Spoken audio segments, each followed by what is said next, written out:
Welcome back, everybody, to our look at APUSH Period 7, and today we're going to cover topic 7.13. This is going to be our second in our series on World War II, and specifically this time around we're going to focus on the military side of things. So in our last video we focused more on things like rationing and the Great Migration and all that kind of stuff, the internment of the Japanese Americans and so forth.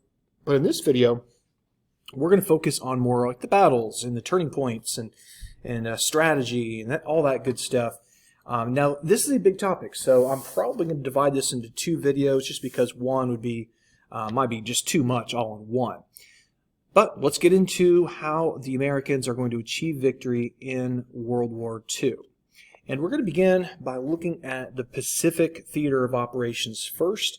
As we know, on December 7th, 1941, the Japanese attacked Pearl Harbor out here in Hawaii, and that is what got America into the war in the first place. And for the first couple months of the Pacific War, things were pretty bleak for America. We lost Wake Island, for example. The Japanese expanded their territory outward. They took Hong Kong, and they're invading what is state Indonesia, what was the Dutch East Indies at the time. And they really did look frankly unstoppable. And the question was, where were they going to strike next? And we came to the conclusion that the Japanese, they were going to put their sights on Midway Island. And Midway Island, named of course because of its location in the Pacific Ocean, would give the Japanese a great staging base for launching operations against Hawaii, to threaten Alaska, to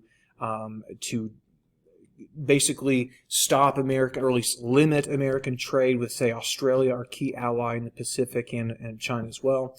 And so we had broken some of the Japanese military codes, and we came to the conclusion that, in fact, yes, Midway was going to be the next place that the Japanese were going to strike. Now, the Japanese, when they go towards Midway, they do launch a feint attack by going up here into the Aleutian Islands, and they did take two islands of Attu and Kiska temporarily, which would be the only American soil occupied by the Japanese, or for that matter, any Axis forces in World War II. But that was not the real attack. The real attack was down here at Midway. And this is going to be an epic naval battle. Okay, naval battle because we have the advantage of kind of knowing where the Japanese are going to be. The Japanese don't realize we are going to be where we are. And from June 3rd through 6th, 1942, this absolutely epic naval battle breaks out over, again, this small island in the Pacific, just big enough for a couple of runways here. And that's why this was so important. The Japanese could place aircraft here that could threaten, in hundreds of miles in all directions if they were able to take this atoll. So this air and naval battle goes on again for a couple of days. In the end, while America does lose one aircraft carrier, Japan lost four. And being that Japan industrially is way behind America going into this war, their ability to replace their aircraft carriers, it's going to be very difficult for them to do that. Their ability is very limited, whereas America, of course, our industrial capacity was almost unlimited in World War II. We can replace our losses much more quickly and easily than the Japanese can. So this battle is really the turning point, at least in the naval side of things, in World War II. It's going to really force Japan to take a back seat in their expansion and then put them on the defensive. So now that the Japanese have been stopped from expanding outward, the question is, well, what happens next?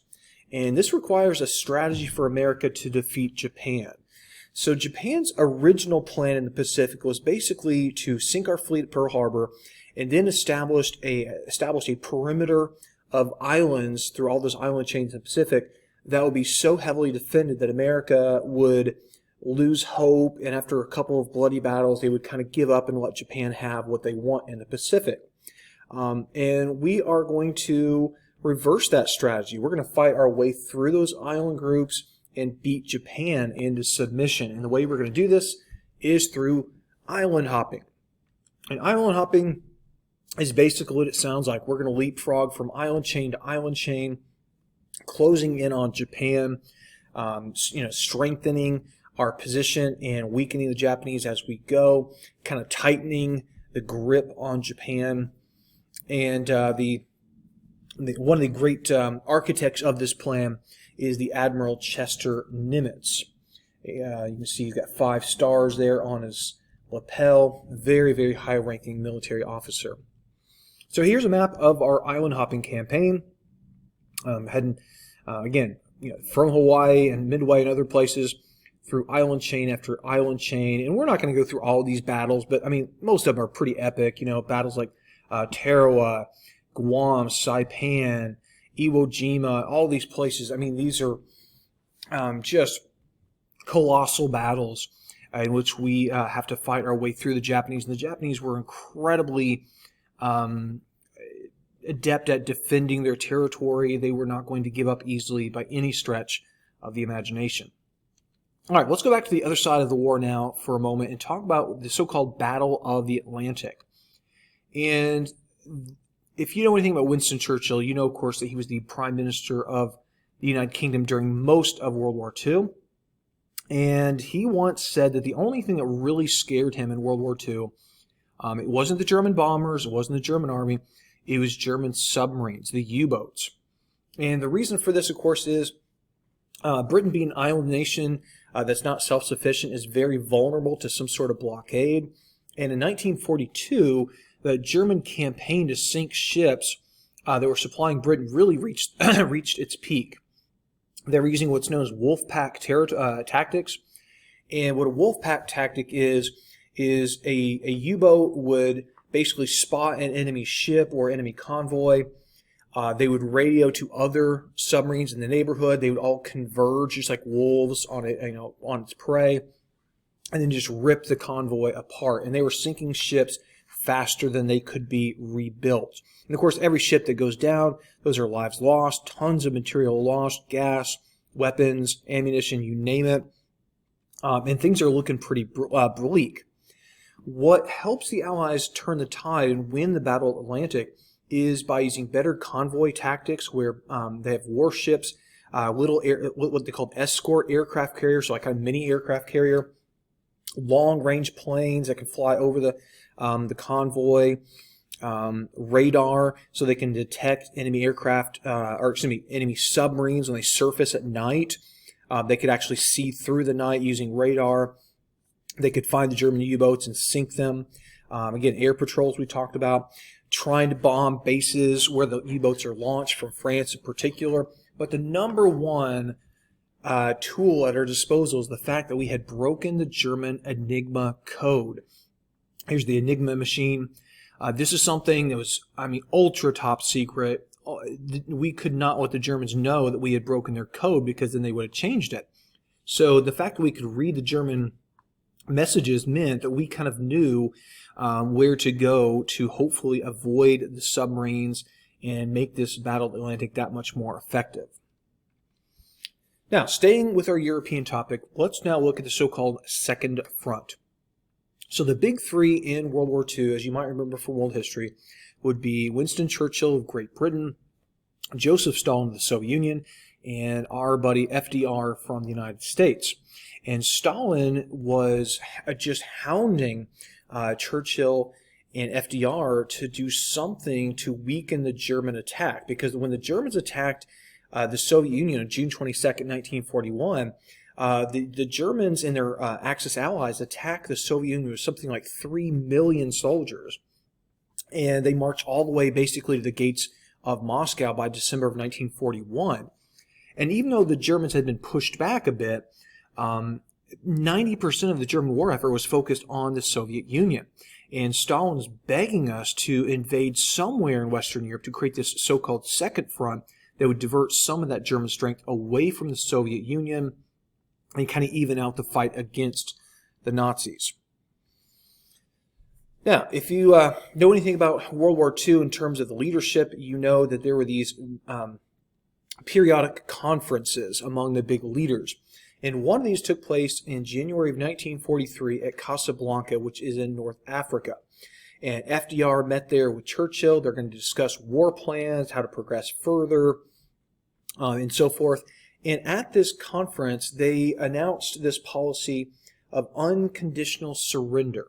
And what that meant was that the Axis countries going forward, if they surrendered, they couldn't keep anything. Okay, so in other words, Hitler couldn't say, well, okay, things aren't going so great, but I promise to stop fighting if I can keep X, Y, and Z, and I'll give you back A, B, and C. No, he gets nothing, okay? So Germany, Japan, Italy, they get to keep absolutely nothing because of this war. So they surrender, and if they don't agree to those terms, the war continues. We'll keep bombing, sinking, blowing stuff up. The war continues. Now, let's kick one of the three Axis members out of the war. This would be Italy, Fascist Italy under Mussolini. In July of 1943, after the Allies had successfully invaded Sicily, Mussolini was deposed. Later that year, in August of 1943, Sicily was under total Allied control. And then by September of 1943, the Allies had landed on the boot of Italy and they're marching northward. And at this point, the Italian government surrendered. That doesn't mean the war ended in Italy, however.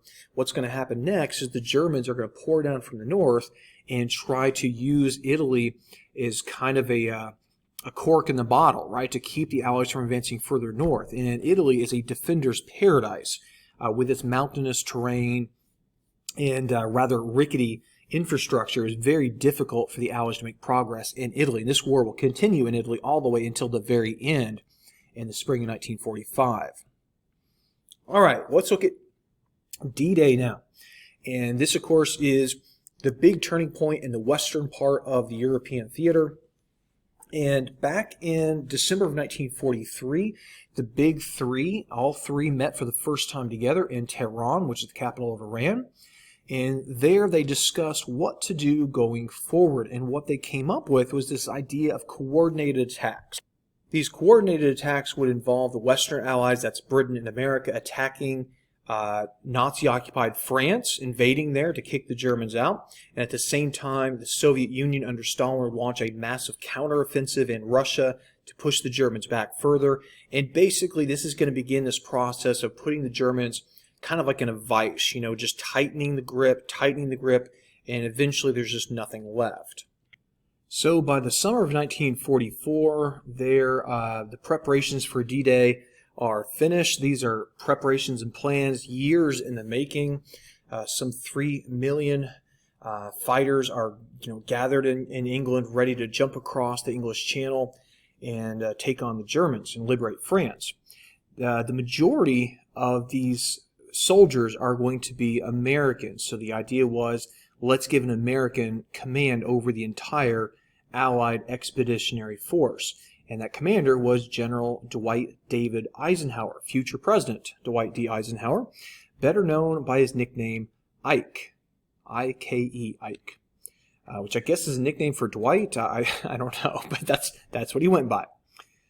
There is Dwight Eisenhower talking to some soldiers who are going to be jumping in behind enemy lines on the night before D-Day. Their job is to go in at night as paratroopers, capture bridges and other key strategic points. That way the Allied invasion has a better chance of success. Now, France is a big place. Where would the Allies choose to attack? And the Germans were convinced, and we were helping them convince themselves, that we were going to attack at Calais, because Calais, of course, is so close to Britain. That seems like the logical place for us to go, the shortest distance.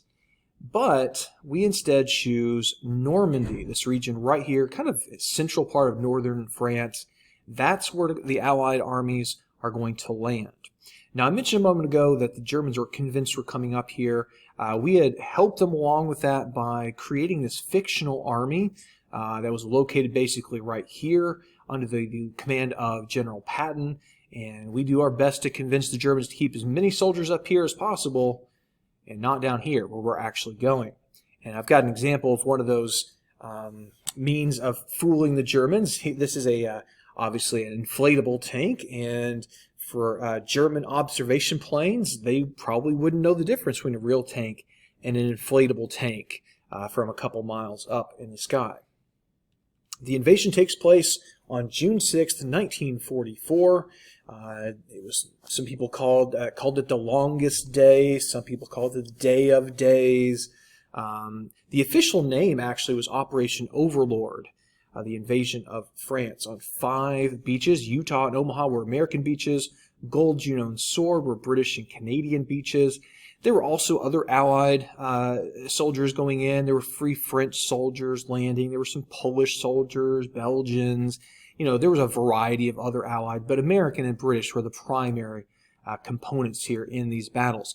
The bloodiest of these battles was on Omaha Beach. You can see how, compared to the other beaches, they hadn't made a lot of progress in those first hours of the invasion. And the reason was, again, that's where the German defenses were just the toughest. And there's Omaha Beach, American soldiers offloading from one of their landing craft, Germans up here in these bluffs firing down on them. This is Omaha Beach in the present day, so you can kind of see what the terrain looked like. By August of 1944, the Allies have broken out from the Normandy beachhead. What they have done at this point is they have pushed so far inland, they have liberated the capital city of France, that's Paris. And after over 4 years, almost 4.5 years, this French capital finally was freed from the grip of the Nazis. And you can see the happiness on the face of these locals. They're happy to see the Americans come in as liberators. But you also see these French people here who've been, they're being punished for being collaborators, people who had cooperated with the Nazi occupiers while they were there.